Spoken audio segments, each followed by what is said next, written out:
Hi, guys. Welcome to the first episode of the Marketing Rizz podcast. I'm your host, Crispino Santamaria, and I'm super excited to be back doing what I love, and that's hosting amazing guests, entrepreneurs, creators, and disruptors on my show. Today's guest is Marc Mawhinney. Marc has been helping coaches to get more clients long before it became a crowded conversation. Since 2014, Marc has worked with coaches around the world to build sustainable, organic client acquisition systems without relying on cold DMs, paid ads, or gimmicky tactics. He's also the host of the Natural Born Coaches podcast and the founder of a large global coaching community called as the Coaching Jungle, giving him the front row seat to what actually works and doesn't in the coaching industry. So, in this conversation with Marc, we are going to talk about how coaches can build trust, attract the right clients organically, and create growth that compounds over time without burning out or chasing every new tactic.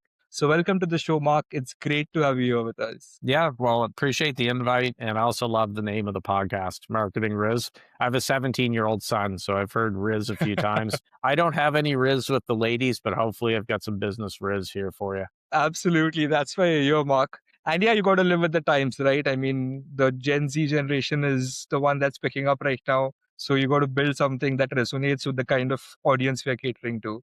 Yes, exactly. And I'm not proud to admit this was a few months ago when the 6-7 thing was all over. One of the members of my mastermind said she was doing something for 6 or 7 years, and my hands just instinctively went like that. And that's when I knew that trend was over. If an old guy like me is doing the 6-7, it's done. It's not cool anymore. Oh my God. And there are so many new trends, so many new words coming up. It's hard to keep a track of it right now. But yeah, here we Agreed. are trying still. All right, Mark. So to begin with, take us back, give us a bit of insight into your journey. Take us back to 2014 or even before that. So how did you start your career? So in my past life, I was actually in real estate for many years, right out of university. And I didn't know much about coaching during the estate days. And to make a really, really long story short, I grew that real estate company. It was hockey stick growth. We grew to about 100 agents and employees, and things were going great until everything went kaboom and collapsed. And there were a few years that were rough in there, me trying to find my way. I'm an entrepreneur by heart. I don't think I'm employable. I just don't fit into that mold. Some people do. That's great. So I actually hired several coaches to get back on my feet, so to speak, and get some direction. And that's how I realized from being a client that I thought, wow, this is something I could actually do, be on the other side and have a coaching business. And I launched the coaching business in March of 2014. So here we are almost 12 years later. Time flies, but that's how I got into coaching. I wanted to do something that wasn't restricted to my local sandbox here in Canada. I wanted to work Hmm. with people all over the world, and coaching's a great fit for that. I mean, I feel very blessed to be able to have done it this long. Absolutely. That's amazing. So you've helped a lot of coaches along the way, Mark. Since 2014, you started, right? So Yes. what's the biggest change you've seen in what actually works back in 2014 and now? Oh, boys. In 2014, I thought it was noisy online. 2026 is 10 times the noise, right? It's like Yeah. comparing a little town in the Wild West with a couple horses and buggies or whatever to New York City. And so it has gotten noisier, obviously. Yeah. It's gotten more challenging, I would say, and I'm sure you've probably seen this from being in the online space. There's a lot of skepticism now, or I would say a trust deficit with people who've been burned by hiring bad coaches or buying bad programs in the past. Maybe it was Hmm. someone who had great marketing, it looked incredible, but then they get inside it, there's nothing there. So I can't count how many times I've talked with someone and they're like, Mark, I want to jump into your program. I spent 10K last year on something that I'm trying to bounce back from, unfortunately. So skepticism is good. That's been a change versus, I'm not saying in 2014 that everyone was always throwing money at you. There was still some skepticism there, but 2026, everybody has their backs up. They've all been on tons of webinars. They've been cold pitched in their inboxes and their direct message on social media, and they're very, very skeptical versus 2014. Absolutely right. And now with AI coming in as well, the amount of noise that's there out Yeah. there is it's like 10 times more than what it was even 5 years ago. So it's really Yeah. difficult. Yeah. AI, while you're in that world, yeah, I'm sure you've seen a lot of AI slop Even posts, I see it in the Coaching Jungle Facebook group. I'm like, that was written by AI. And I know some groups. Yeah, I just saw one this morning, a large group that I'm a member of, another group, yeah, and the owner of the group said basically, guys, we're going to be deleting any AI stuff that's hmm, purely AI, and we're going to put you on post approval. So I think that people, it's not about just putting your message out there. I think a lot of coaches, online entrepreneurs, when AI was starting to really gain traction, thought, oh, this is great. This will create all my content for me. I won't have to worry about it. yeah, People are longing for authenticity absolutely. when it comes to their content. And so I try to do that with my emails, my social media posts, and so on. Is I'm a real Hmm. person, and I want that to be communicated with my stuff. Absolutely. Almost every third post I see on LinkedIn now is the three things I learned in 2025. Or if you have a marketing, like, just by the opening lines, you can predict or it's written by AI. So that gets very Yeah, difficult. And there's a really funny subreddit I like visiting. I don't know if you've seen it. It's called LinkedIn Lunatics. They'll post how funny is it? posts from LinkedIn there. And the running joke with LinkedIn, of course, is it'll be something like someone's doing something like let's say they attend their best friend's funeral. Their best friend died tragically. It's like, here's three things I learned from attending my best friend's funeral. And Absolutely. everything's Absolutely. turned into a business lesson. So, yeah, that's definitely Yeah. LinkedIn as well. Yeah, absolutely. Absolutely. But have you had any encounters with AI? Do you use AI in your work right now? I use AI. I'm not so I'm kind of maybe an outlier. There's some people who are very hypey with AI and it's just they're balls to the wall, so to speak, of AI. Then there's others who absolutely hate it. They don't want to touch Yeah. it or whatever. And I'm in there. I use it for my business, but I also have a healthy distance when it comes to content, for example. Hmm. But I use the main ways I use AI would be podcasting. I use Opus clips to get short form clips from natural born coaches out there, which is awesome. I mean, that's Yeah. incredible. I'll bounce some ideas off. I use Cloud, and Yeah. that I will bounce some ideas around and stuff. So it's great that way. But I'm not like, hey, write me a book or something. Yeah. Yeah, it's just not that way for AI. And I Absolutely. Yeah. haven't Yeah. gotten into AI agents and stuff. I know that's a big thing now. I'm not Yeah. into that right Yeah. now. Yeah. But even so the basic thing that we could use right now, and we are recording it on Riverside FM, right? So even Yeah. Riverside FM has these AI features where it gives you clips that you can use it for your stories, like short clips. So Yes. the AI is trained to pick up the ones that are pick up the clips that could go viral and give you short clips with thumbnails. So that's a good use of AI as well that you can use. And Yeah. of course, there's GPT to brainstorm ideas or to, refine your ideas. I think AI by itself is very robotic. It needs a good hand holding or a good direction where you can edit it and fine tune it and refine it to give a better output. That's true, and I also and I've caught it in, I won't say lies, some mistakes where it swears that it's right. So I'm a big Yes. Toronto Blue Jays fan. I love baseball, and I was talking with it the other day, and I won't get into the whole thing, but basically I said, "What would this is how I spend my free time." There was a proposed trade. The Jays were going to get one of the best pitchers in the majors from the Tigers, and there's rumors about it. And I said, "This is no way the Tigers are going to accept this trade. It's garbage. The players offered, they'd have to be drunk to accept it." So I just asked AI, I said, "What trade would you put in its place to get Tarek Hmm. Skubals, a pitcher from the Tigers?" And one of the players it listed hasn't played for the Blue Jays in like 2 years. He's with the Pittsburgh Pirates now, and I know for a fact. So I'm going back and forth with it. Then finally I gave in. It's like, oh, you are correct. Spencer Horwitz doesn't play for the Blue Jays anymore. So you have to be careful with it. I've heard of You even have to. lawyers getting into trouble taking AI stuff into court and then using it for their Yeah. defense or whatever, prosecution, and getting called Yeah. out on it. So, yeah. Yeah. So yeah, I mean the message is clear that use AI, but be careful how you're using it, and don't just use it robotically. Yeah. What did Ronald Reagan say? Trust but verify. That's a good way to look at it. Absolutely, absolutely. Yeah.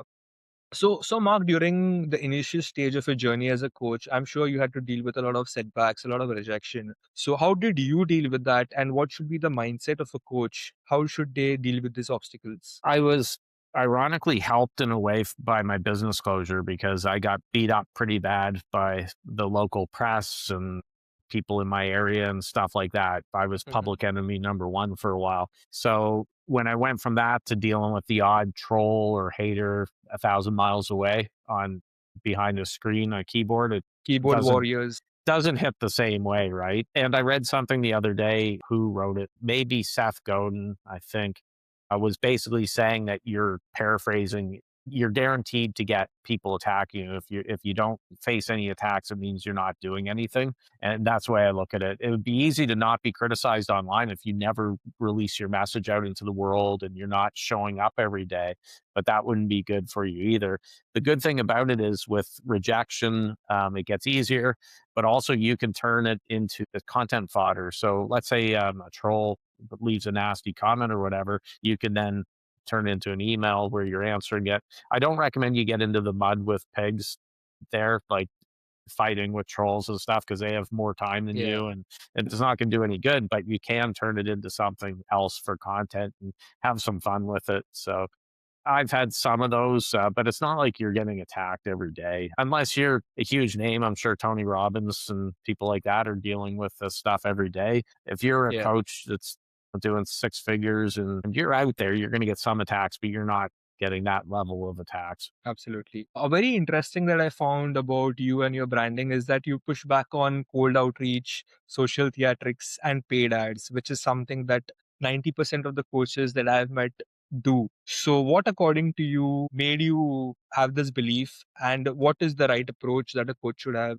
when they are building their brand? So there's that saying, there's more than one way to skin a cat. Obviously, cold outreach can work, paid ads work, and all that. So I'm not saying that it's my way and that's it. For me, I did a ton of cold outreach in my real estate days. That's how I got my business going, by picking up the phone and calling expired Mhm. listings and all that stuff.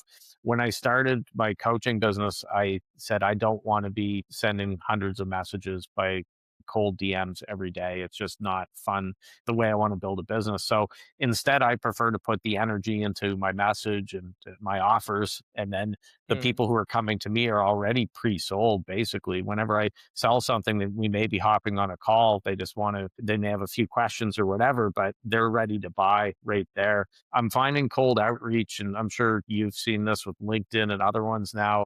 I don't know. I think it's gotten much harder from what I hear, but I'm to the point that I have very little patience when people are trying to pitch me that I don't know. And what's happening now too is they're pitching the same day. Let's say they send you a message Monday morning.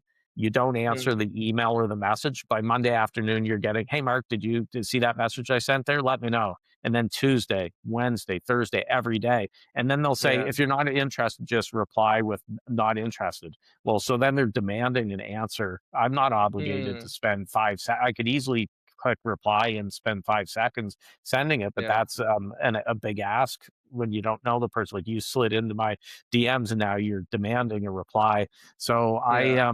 don't have a lot of patience often for DMs, or the ones that kind of have just a chit chat. That I call them chatty Cathys, where it's like, "Hey, Mark, how's it going?" And they'll say "killer beard" or something. I'm like, "Okay, how's life in Canada? You enjoying the snow?" And they want to go back and forth, and I'll say, "Hey, look, I don't do small talk on social media. Can I help you with something?" Just to bring it up to the surface, what the purpose of that Yeah. message is. And then they'll say, "Oh yeah, well, I have an XYZ program, and it's great for coaches." Blah blah There blah you blah go. blah. Yeah, All right. So, Mark, I agree with that. Yeah, definitely. But what do you think if a coach is talented but does not want to become an influencer or does not want to put himself out there?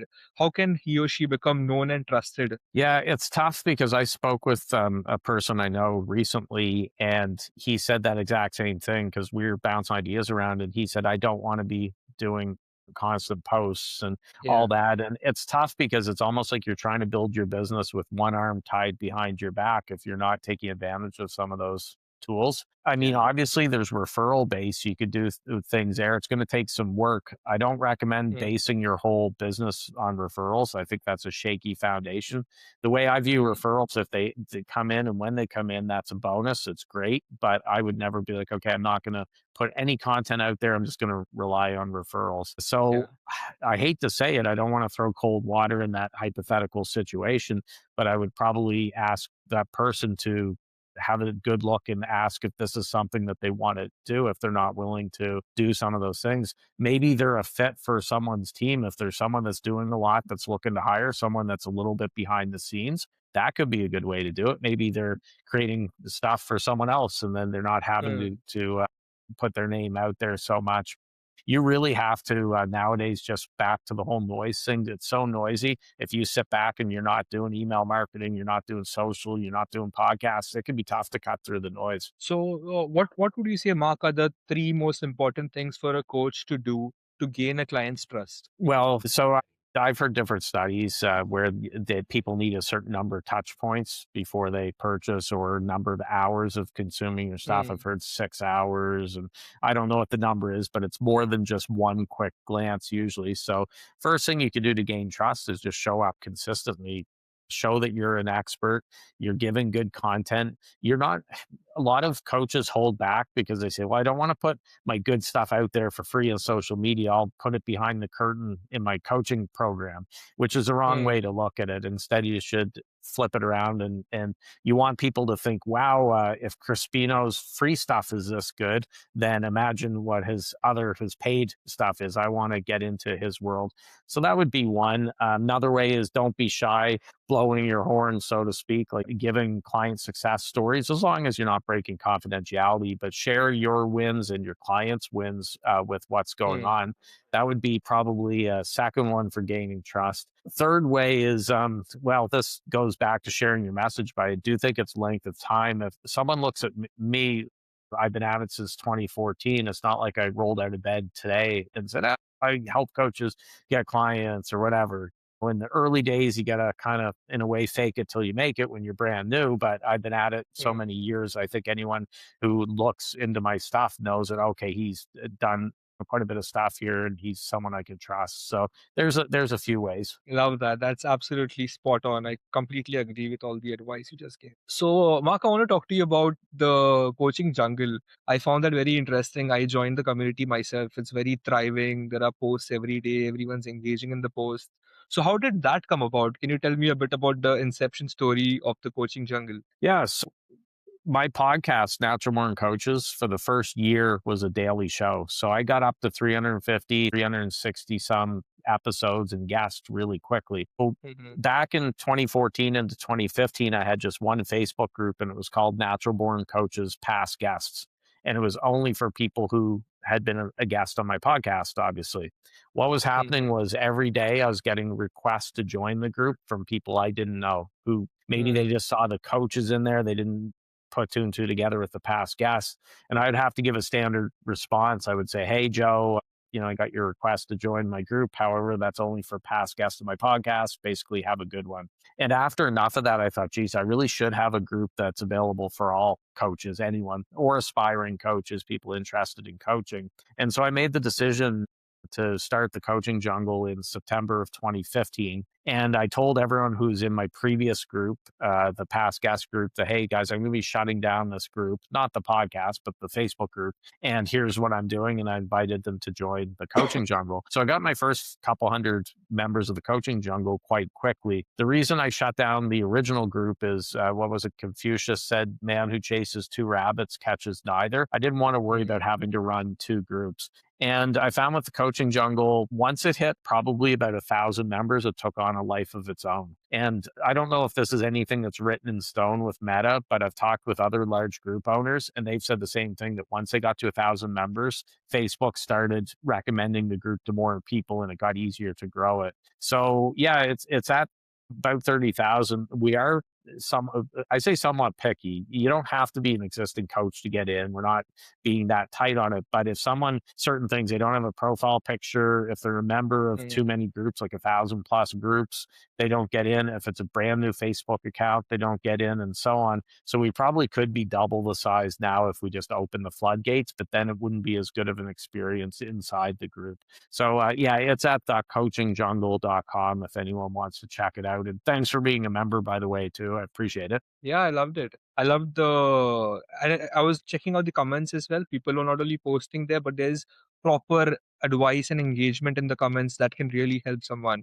That's what I loved Yeah. about the group. Well, what's interesting is, I've had people sheepishly tell me on a Zoom call. I remember one in particular. He's a valuable member of the group. He said, "Mark," he was kind of pulling back. Because I got to tell you something. He said, "I got a couple of good clients from your group recently, like it was a bad thing." And I said, "That's cool because you give good advice in the comments. You're not doing it the wrong way, which is spamming the group, or you're not sliding into people's DMs and stuff like that. He's just giving good advice, and then people are reaching out to him." I said, "That's great because Mhm. you're going to stay in the group and continue to give good advice." So, the way I recommend building a community is to not take the approach where, okay, it's my group. I'm the only person who could post. And you're almost like a kid with toys that doesn't want anyone else to play with the toys. So they're hoarding them all. I take the opposite approach. So, if someone has a question about AI, I'm thinking in my mind, gee, who do I have?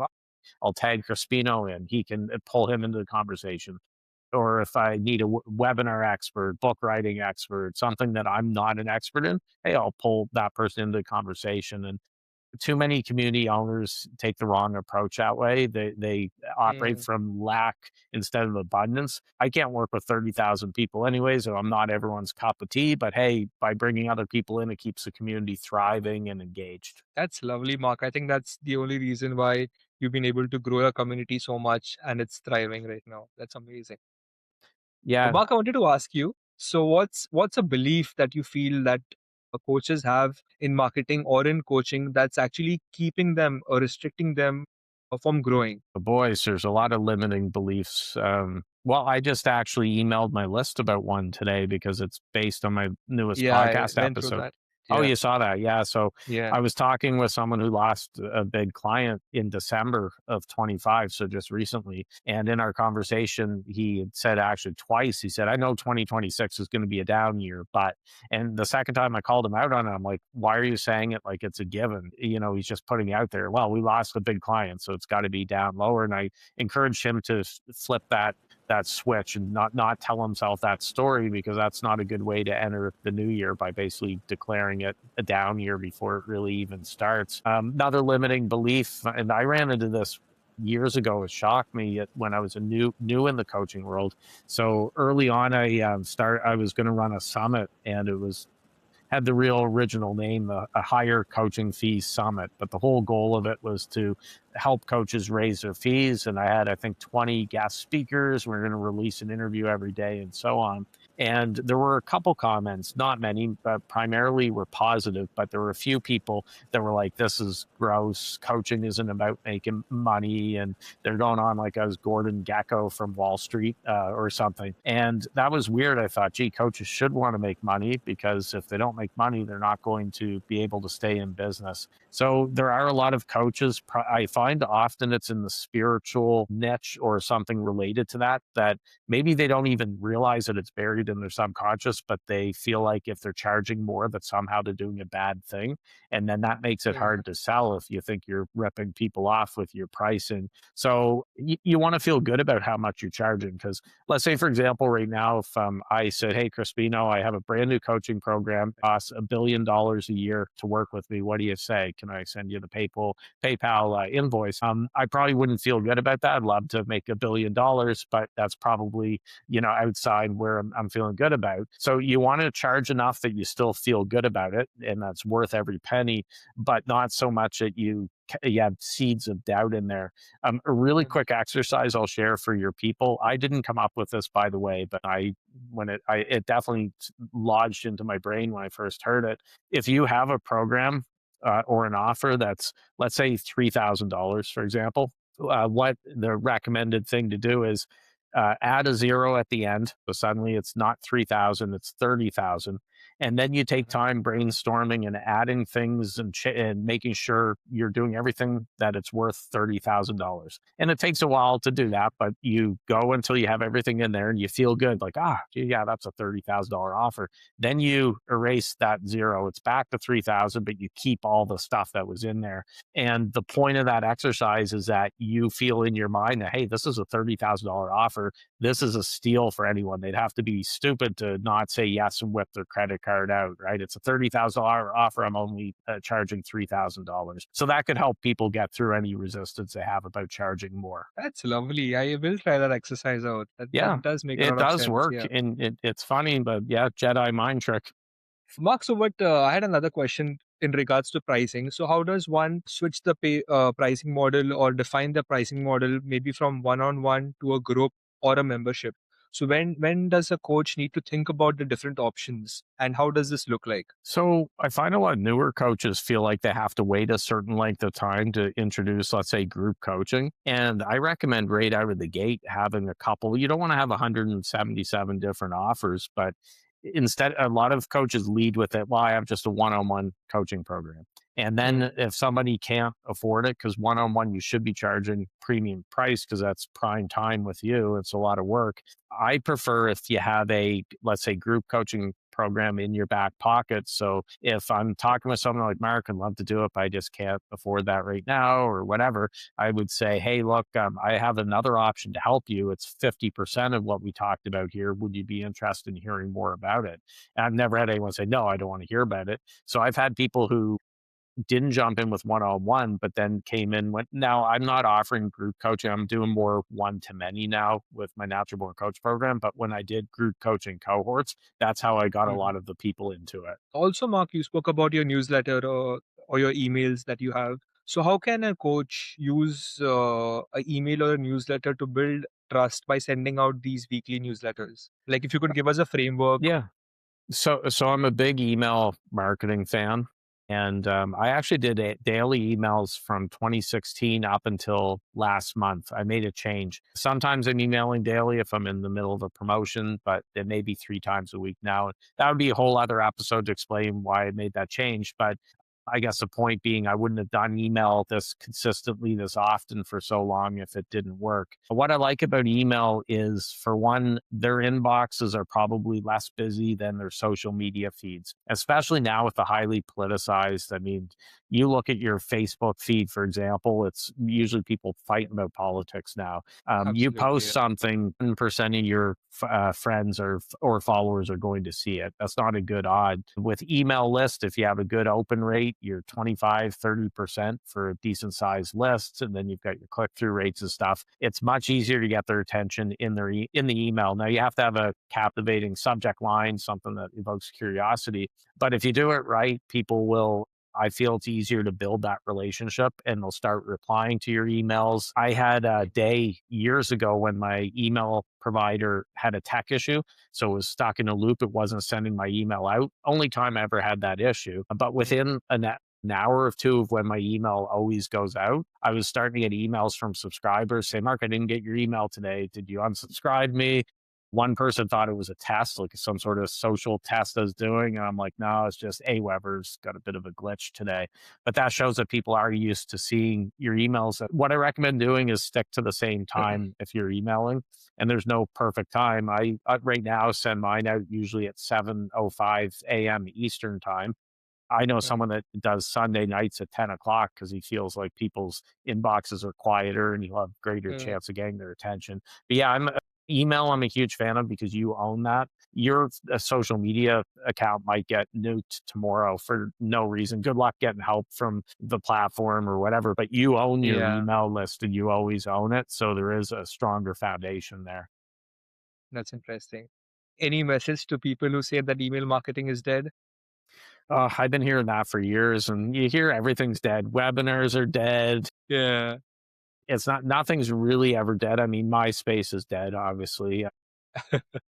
My message for those people is it's probably not dead. You just need to tweak how you're doing it. What I find with Absolutely. a lot of the naysayers for anything to say that's dead, they'll try it for a couple weeks or maybe a month or Mm. something, and they don't get to make $1 million and get a bunch of clients. So they're off to the next bright, shiny object, and they didn't really give it a chance. So I would say learn from someone who's doing well with it instead of just Mm. discounting it and saying it's dead. Like email, I had someone in my community who sells a service for people doing email. And he was part of, I have a VIP program for the coaching jungle for where people get to post their offers on the wall and stuff. And he was in for a few months and he didn't get many clients from it. He said, well, Mark, I don't think anyone in there has email lists. And I'm like, there's 30,000 people. How many thousands have email lists? I know they have email lists because I see Yeah. them with their opt-ins and their freebies that they're putting out there. They clearly have email lists. That's probably a bad attitude for that person to have, to just say, oh, nobody has email lists. Mark, do you think a coach should have a particular niche or should they be open to everyone and anyone? Well, my usual go-to is it's easier if you have I say niche, even though I'm in Canada, I use the American niche. Tomato, tomato. It is easier with a niche because you could cut through that noise. So I'll give you an Mm, example. Now, this was years ago. Things have changed now that market's become flooded. But I had a guest on my podcast who was previously a general business coach. He would work with any business, and he decided instead to only work with dentists with their practices, and his business mm, was gangbusters because if you're a dentist looking to hire and you have a choice between coach A, who will work with anyone across the board, or coach B, who specializes in dental practices, well, you're probably going to go with that one, coach B. mm, I had another guest on my podcast not long ago, Murray Voth, and same thing. He was a general business coach, but then he laser focused into service station owners like garages, mechanics, and that's all he deals with. Well, suddenly, instead of fighting through thousands of general business coaches, I don't know how many are in that niche. Maybe there's five that made a name for themselves. It's much more open that way. Not saying it's impossible without a niche, by the way. A lot of times people are buying the coach, the person. So some people can make it work. But if I had to choose, I would recommend to go with a niche and not be married to that niche either. So sometimes people get all freaked out and paranoid because it's like they're choosing a life partner, and you're not. You're yeah, not choosing something for the next 50 years. If you're doing something for a while and you're like, yeah, I'm not really enjoying this, you can pivot. So I had a client years absolutely. ago who he wanted to be a men's breakup coach because he went through a really bad breakup with his relationship, and he got through this really dark time and made it through the other side, and he thought, oh, I Mm, really want to help other men do the same. Within a few months of him starting, and he started working with a couple people, he told me, he's like, Mark, I can't do it. He's the type person that was a very empathetic, soaking up energy, and it was bringing mm, up a lot of bad feelings for him when he was talking with his clients who were going through yeah. bad breakup. So I said to him, hey, look, you wouldn't have known unless you tried that. Now you can pivot into something different. That's a lovely attitude. Yeah, absolutely. Mark, so you've scaled, you've been doing this for over a decade now. So how does a coach like you, maybe you could answer this from your own example, like how does consistency look like maintaining it over so many years without getting burned out? Well, yeah, that I've never burned out in my life, knock on wood, because I've been working a lot since I was 21. I'm a workaholic, an admitted one. Like I could easily work 24/7 and tell myself it's the right thing to do. I made changes back at the beginning of last in December of that was to protect against that. And it doesn't mean that I want to do a 4-hour work week. You know, Tim Ferriss, I'd go crazy with that. But I also don't want to do a 120-hour work week either. So I made certain changes in my business. For example, I don't book calls on Mondays or Fridays. So and I don't do them on the weekends.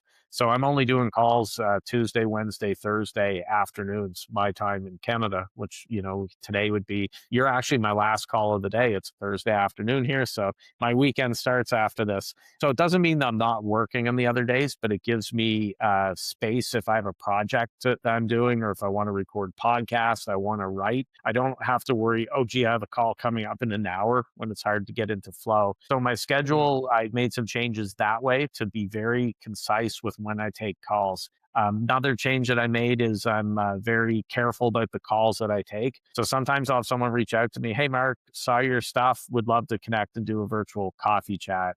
And I'm just not into that because there's no purpose of the call. So if somebody says, hey, Mark, they're a new coach and they want some direction and stuff, that's a little mm, different. Or if there were potential joint venture partners, but to just have, hey, let's hop on Zoom and chat, I don't take those calls. I've had to pull back. I love my Australian friends, partners, and stuff, but the time zone for me here in time zone, Canada, yeah. it's usually like I've done a lot of calls at 9, 10, 11. I remember doing one Friday night that went till midnight with someone in Australia, and I had to put a hard stop on that and say, I don't want to be doing Zoom calls now.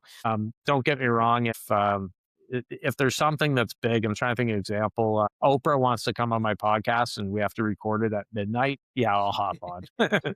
But by and large, I'm not going to at midnight. Absolutely. Yeah, makes sense. What about delegating stuff? Like, have you along the way delegated some of your tasks, maybe like managing your inbox or any other tasks? Have you delegated it? Yeah, I mean, I have admin help for the coaching jungle, so that's been a big thing. I still do some stuff in the group, but I do have admin help. My Yeah. podcast, obviously, production, you've got editing and different things there. Hmm. One thing I haven't when it comes to my inbox, I'm very protective of. Have some coaching friends that have delegated it, and they'll actually have people speaking as them, which for me, that's weird because I said to one of my friends, have you ever been called out? Well, let's say, for example, you and I know each other now, Crispino. If you emailed me next week and then you got a reply back as if we had never talked before, you'd be like, gee, this is kind of weird.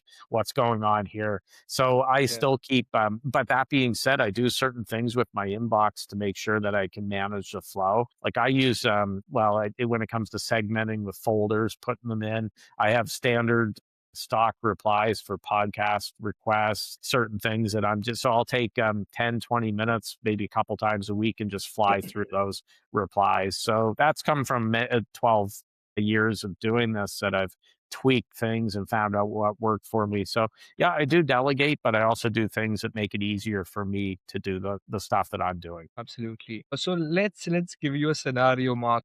This is probably my favorite question of this podcast so far. So if you had to start from scratch tomorrow and you had to organically secure 2 to 3 clients over the next 30 days, can you give us a plan, a 4 week plan, week by week? How would you start and how would you go about the 4 weeks to secure these clients? So I only have 4 weeks. So the challenge there is if you're trying to build up your name from scratch and your profile, you're playing the long game. It's going to be tough in 30 days not saying it's impossible, by the way. In that Mhm. scenario, what I would do instead is I would reach out to potential joint venture partners. So I would craft a valuable training, not just a pitch fast and garbage, but it would be a valuable training. And then I would reach out to partners who have large followings. And, I would say, hey, Crispino, I just want to let you know, that's a good way to do it. Let's say Facebook groups. You have a large Facebook group. Hey, Crispino, I'm enjoying your Facebook group. Congrats on everything you've done there. By the way, I want to run something by you. I have a valuable training. Here's what I'm doing, blah, blah, blah. I would love to partner with it to present it to your community. And this will help you out because I'm willing to do a rev share of X% for every sale. And I promise your people are going to walk away with a lot of value and good advice from it. What do you say? Not everyone's going to say yes, but you only need a couple in that month to say, yeah, sure. Because if someone's not monetizing their group enough, then that's a good way to Mhm. monetize it without them doing any work.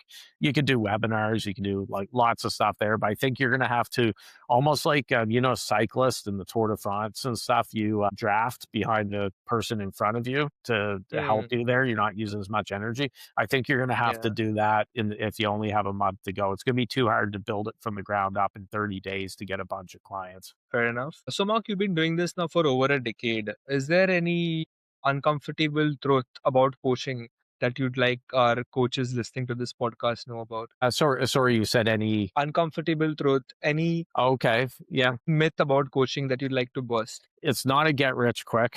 So I'm an optimist, but I'm a realistic optimist. And I'm not somebody that my marketing is, hey, make 7 figures in the next 30 days, working 5 minutes a day from the beach. I think people are now know that that's probably BS. And I just don't like that type of marketing. So it's not a get rich quick. And also the other thing, a lot of new coaches think it's as simple, oh, I'll jump in, slap up a website and clients will come rushing in. And it doesn't work like that. You have to get out of your comfort zone, like we talked about earlier, and get your message out there. Most new coaches think that when they're getting started, they're going to spend most of their time coaching. So they think, oh, I'll be coaching 80% of the time, and then 20% I'll be doing a little bit of the back end stuff and a little bit of bookkeeping and admin work. In reality, you're probably going to be spending 80% of your time finding the clients on that end of it. And then you're lucky if you're spending 20% of the time coaching with it. So it's flipped from what people think it is coming into it. Absolutely true. Well, Mark, that was amazing. I think this session was really fun and a lot of knowledge was shared by you that you picked up over the years. I hope you had fun as well. Yeah, I did. And congrats on the launch of the show and stuff. And I'm looking forward to tuning in and seeing how you make out. I'm sure it'll be great. Awesome. Thank you so much, Mark. And finally, Mark, before we go, if there's any coaches out there listening to this show and who want to get in touch with you to learn more about coaching and about your frameworks, about how you build an audience with trust and not just with theatrics and ads, so how can they get in touch with you? So naturalborncoaches.com is the central hub. You'll find what I'm doing there. But also, we always want good people like yourself in the Coaching Jungle group. So you can find it at that Coaching Jungle. Perfect. I'll drop the link of the website and the Facebook group in the description of the episode. So, Awesome. once again, thank you so much, Mark. And yeah, it was lovely meeting you. Yeah, ditto. Have a good one.